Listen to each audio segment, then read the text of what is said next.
ही गोष्ट नेहमी लक्षात ठेवा, तो या गोष्टीमध्ये 10 वर्ष एक्सपिरियन्स घेऊन बसला आणि मला या गोष्टीमध्ये फक्त 1 महिना झाला आहे. मित्रांनो, जर तुम्हाला असं वाटत असेल की कुठला एक माणूस कुठल्या एका स्किलमध्ये खूप जास्त चांगला आहे आणि तुम्ही त्या स्किलमध्ये चांगले बनू शकत नाही, तर ही तुमची टोटल निव्वळ अंधश्रद्धा आहे.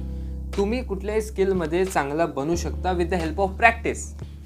आपण ह्युमन बिईंग आहोत, आपण माणूस आहोत आणि आपण माणूस आहोत म्हणजे आपल्याकडे काही ना काही वेगळ्या क्वालिटीज आहेत. आपण सगळ्यात ॲडव्हान्स जीव आहोत या पूर्ण पृथ्वीवरचे. तुमच्याकडे तुम्ही जर कुठलीही गोष्टीचं जर प्रॅक्टिस केली, तुम्ही जर कुठलीही गोष्टीला तुमचं पूर्ण 100% एफर्ट दिलात, डेडिकेशन दिलात, तर तुम्ही त्या गोष्टीमध्ये चांगले होता over the period of time.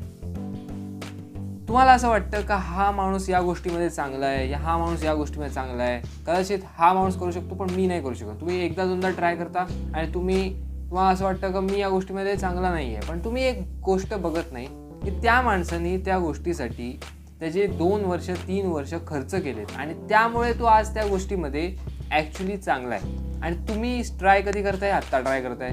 तुम्हाला 2 दिवस धड झाले नाहीत त्या गोष्टीमध्ये आणि तुम्ही विचार करताय की मी या गोष्टीमध्ये पुढे जाऊच नाही शकत, मी या गोष्टीमध्ये माझं करिअर बनवूच नाही शकत, मला ही गोष्ट येतच नाही. तुम्ही 2 दिवस धड दिले नाहीत आणि तो माणूस 2 वर्ष देऊन तिथे बसलाय. तुम्हाला समजते 2 वर्ष त्या माणसाने त्या गोष्टीमध्ये दिलेली आहेत आणि तेव्हा तो त्या गोष्टीमध्ये सर्वश्रेष्ठ झालाय आणि चांगला झालाय.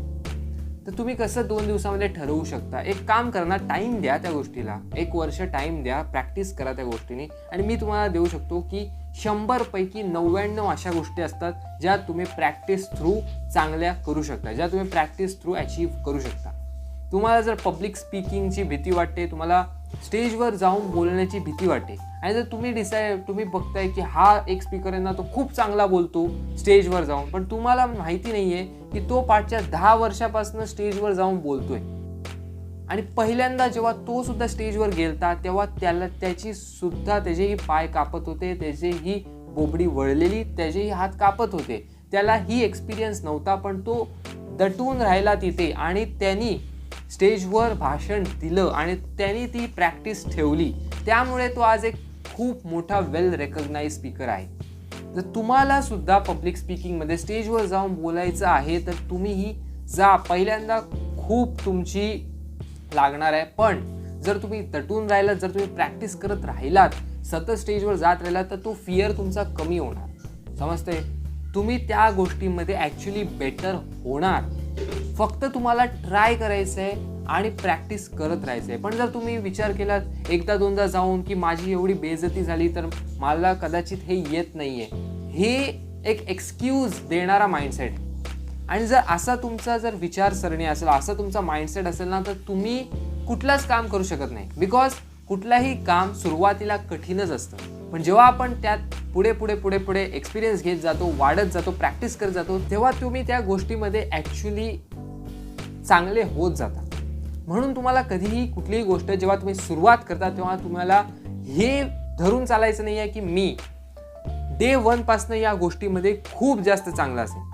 जर तुम्ही डे 1ला ॲव्हरेज जरी परफॉर्म केलं तरी पण तुम्ही खूप जास्त पुढे आहात, मेजॉरिटीपेक्षा पुढे आहात.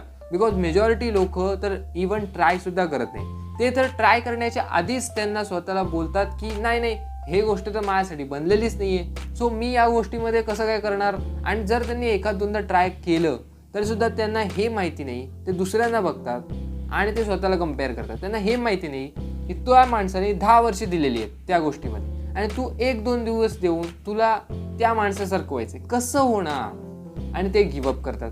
सो तुम्ही ऑलरेडी कॉम्पिटिशनपेक्षा खूप पुढे आहात. तुम्ही फक्त ट्राय करत राहा. कुठली गोष्ट तुम्हाला येत नाही आहे तुम्ही बसून राहू नका यार. जर येत नाही आहे आणि जर तुम्ही ती गोष्ट सोडून दिली तर तुम्हाला ती आयुष्यभर येणारच नाही गोष्ट. पण जर तुम्हाला ती गोष्ट येत नाही आहे आणि तुम्ही जर ती गोष्ट शिकलीत, तुम्ही जर विचार केलात की मी ही गोष्ट शिकून राहणार आणि जर तुम्ही शिकायला घेतलीत तर तुम्ही ॲक्च्युली त्या गोष्टीमध्ये पुढे खूप काही करू शकता. तुम्ही त्या गोष्टीमध्ये बाप होऊ शकता. तुम्हाला माहिती काय, ती गोष्टी कदाचित तुमची पूर्ण आयुष्य चेंज करू शकते. तुम्हाला माहिती काय, तुम्हाला आज ती गोष्ट येत नाही, पण ती गोष्ट जेव्हा तुम्हाला यायला लागली तेव्हा ती तुमचं आयुष्य चेंज करू शकते. तुमच्या आयुष्याला एक नवीन दिशा देऊ शकते. तुम्हाला माहिती पण नाही आहे की ती गोष्ट तुमच्यासाठी काय करू शकते, ती स्किल तुमच्यासाठी काय करू शकते. कुठली स्किल जर तुम्हाला येत नाही तर बसून राहू नका त्या स्टेटमध्ये. येत नाही ना, विचार करा का येत नाही आहे मला, आणि त्याला प्रॅक्टिस करा, इम्प्रूव्ह करा स्वतःला इम्प्रूव्ह कराल, प्रॅक्टिस कराल तर ती गोष्ट तुम्हाला येणार. आणि अजून एक परत मी ही गोष्ट सांगतोय, कधीही कोणाला बघून स्वतःला कम्पेअर करू नका की तो या गोष्टीमध्ये चांगला आहे, मी या गोष्टीमध्ये नाही आहे. तो या गोष्टीमध्ये 10 वर्ष एक्सपिरियन्स घेऊन बसला आहे. ही गोष्ट नेहमी डोक्यात ठेवा. जेव्हा पण तुम्ही कम्पेअर कराल ही गोष्ट नेहमी लक्षात ठेवा, तो या गोष्टीमध्ये 10 वर्ष एक्सपिरियन्स घेऊन बसला आहे आणि मला या गोष्टीमध्ये फक्त 1 महिना झाला आहे किंवा 1.5 महिना झाला आहे, 2 महिने झाले. म्हणून स्वतःशी कॉम्पीट करा, कालपेक्षा आज बेहतर करा.